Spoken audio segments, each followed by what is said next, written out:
SIR নিয়ে এবার নতুন হিসেব দিলেন মমতা বন্দ্যোপাধ্যায়। তিনি বলছেন 7 কোটির মধ্যে যদি 2 কোটির নাম বাদ যায় তাহলে কত মানুষের ভোটাধিকার ক্ষুণ্ণ হয়। গতকাল যখন মমতা বন্দ্যোপাধ্যায় এই সংখ্যা তথ্য তুলে ধরছেন তখন পাল্টা স্পেশাল রোল অবজারভার সুব্রত গুপ্ত এই সংখ্যাকে নস্যাৎ করছেন। 1,38,000 মানুষকে ডেকেছেন এবং তার আগে 58 লক্ষ বাদ দিয়েছেন একতরফাভাবে। মোট সংখ্যাটা প্রায় 2 কোটি। মনে রাখবেন, 7 কোটি মানুষের মধ্যে যদি 2 কোটি বাদ চলে যায় কত মানুষ অধিকার হারায়। এটা উনি কিভাবে বলছেন আমি বলতে পারবো না, কারণ নোটিশ এখন অবধি দেওয়া হয়েছে 32 লক্ষ আনম্যাপড এবং প্রায় 1 কোটি, যেটা লজিক্যাল ডিসক্রিপেন্সি। এবং আনম্যাপড যারা, তাদের মধ্যে একটা অংশ হয়তো যারা লিঙ্কেজ প্রমাণ করতে পারবেন না বা যাদের কাছে কোনো না কোনো নথি থাকবে না, তারা বাদ যেতে পারেন।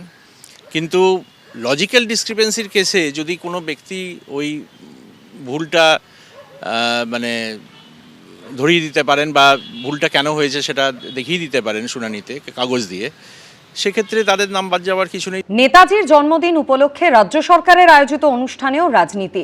মমতা বন্দ্যোপাধ্যায়ের সঙ্গে এক মঞ্চে সুগত বসুর সঙ্গে চন্দ্র বসুও। 2016 বিজেপিতে যোগ দিয়েছিলেন চন্দ্র বসু। তিনি বিজেপির রাজ্য সহসভাপতিও হয়েছিলেন। 2016 মমতা বন্দ্যোপাধ্যায়ের বিরুদ্ধে ভবানীপুর কেন্দ্রে লড়েছিলেন চন্দ্র বসু। 2019 লোকসভা নির্বাচনেও বিজেপির হয়েই লড়েছিলেন চন্দ্র বসু। সেই চন্দ্র বসুকে গতকাল মমতা বন্দ্যোপাধ্যায়ের সঙ্গে দেখা যাওয়ায় শুরু হয়েছে রাজনৈতিক জল্পনা। গতকাল নেতাজির জন্মদিনে তার নামও মুখ্যমন্ত্রীর গলায় শোনা গেছে এসআইআর এর শুনানি প্রসঙ্গে। মুখ্যমন্ত্রীর মন্তব্যের পাল্টা উত্তর এসেছে বিজেপির তরফে। আজকে কি সুভাষচন্দ্র বসু বেঁচে থাকলেও তার নামটাও তাকে হিয়ারিংয়ে ডাকা হতো? চন্দ্রবাবুকে তো অলরেডি ডেকেছেন। আমাদের দুর্ভাগ্য, আজও নেতাজি সুভাষচন্দ্র বোসের জন্মদিন জাতীয় ছুটির দিবস হিসেবে ঘোষণা হয়নি। নেতাজির পরিবারের লোকজন ডাক পাবে এসআইআরে, কারণ তৃণমূল ভয় দেখিয়ে বিএলওদের দিয়ে মিথ্যা তথ্য সিস্টেমে আপলোড করিয়ে দিয়েছে। গতকাল মমতা বন্দ্যোপাধ্যায়ের সঙ্গে এক মঞ্চে যখন দেখা গেল চন্দ্র বসুকে, তখন আবার বিরোধী দলনেতা শুভেন্দু অধিকারী তার মুখে শোনা গেল সুগত বসুর নাম। সুগত বসুকে তিনি জানিয়েছেন রেড রোডে নেতাজি সুভাষচন্দ্র বসুর মূর্তিতে তিনি মালা দিলে পিডব্লিউডি সেই মালা ফেলে দেয়। কি বললেন দেখুন।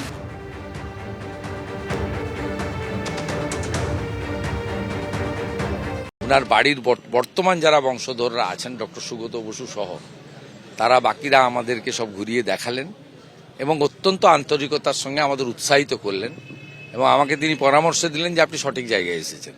আমি ওনাকে বললাম যে রেড রোডে যাই প্রতিবারে। তারপর আমি মালা দেওয়ার পরে মালাটা পিডব্লিউডির লোকেরা ফেলে দেয়। প্রাক্তন কংগ্রেস সাংসদ অধীর চৌধুরী আবার কটাক্ষ করে বলছেন নেতাজি কোনো ব্যক্তির নয়। মমতা বন্দ্যোপাধ্যায়ের আমলে তৃণমূলের লোকেরা নেতাজির আত্মীয়দের কাছে তোলাবাজি করতে গেছিল।